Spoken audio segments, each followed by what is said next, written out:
নমস্কার বন্ধুরা, চলে এসেছি চ্যাটার্জিস কিচেনে। সকলকে স্বাগত। আজকে জন্মাষ্টমী উপলক্ষে আমি বানিয়েছি তালের মালপোয়া। তাহলে চলুন কিভাবে তালের মালপোয়াগুলো বানিয়েছি, কি কি উপকরণগুলো লেগেছে একবার দেখিয়ে দিই। তালের মালপোয়া বানানোর জন্য একটা বড় কাপের হাফ কাপ সুজি নিয়ে নিচ্ছি, আর নিয়ে নিচ্ছি ওই একই কাপের হাফ কাপ ময়দা।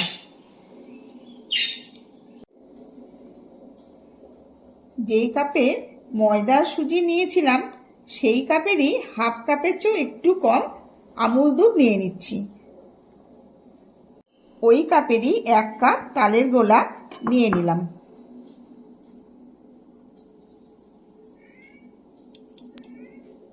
এই চায়ের চামচে হাফ চামচ মৌরি দিয়ে দিলাম। এই বড় চামচের 5 চামচ আখের গুড় মিশিয়ে নেব।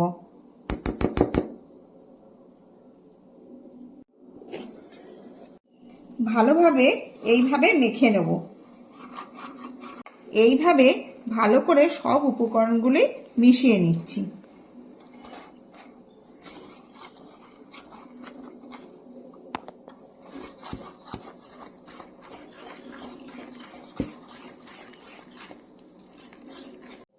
সব উপকরণগুলি মেশানো হয়ে গেছে ভালোভাবে। এইবার একটুখানি পাতলা করার জন্য এই কাপেরই হাফ কাপ কাঁচা গরুর দুধ দিয়ে দিচ্ছি।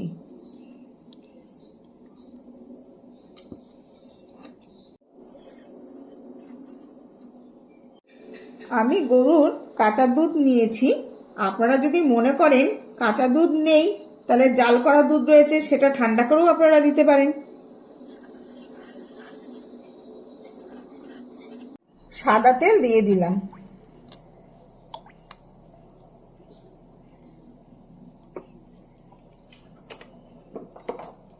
আপনারা দেখলেন কড়াইতে আমি বেশ অনেকটাই তেল দিয়ে দিলাম, কারণ মালপোয়া বা এই ধরনের জিনিস ভাজতে গেলে ডুবো তেলেই ভাজতে হয়।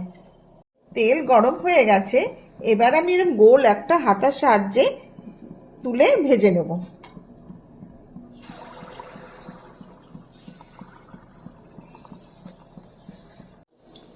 এই একই পদ্ধতিতে সব মালপোয়াগুলো ভেজে নেব।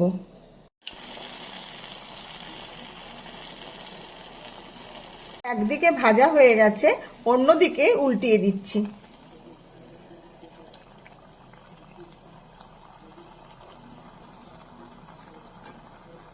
দেখুন দুই দিকেই ভাজা হয়ে গেছে, কি সুন্দর ফুলে উঠেছে।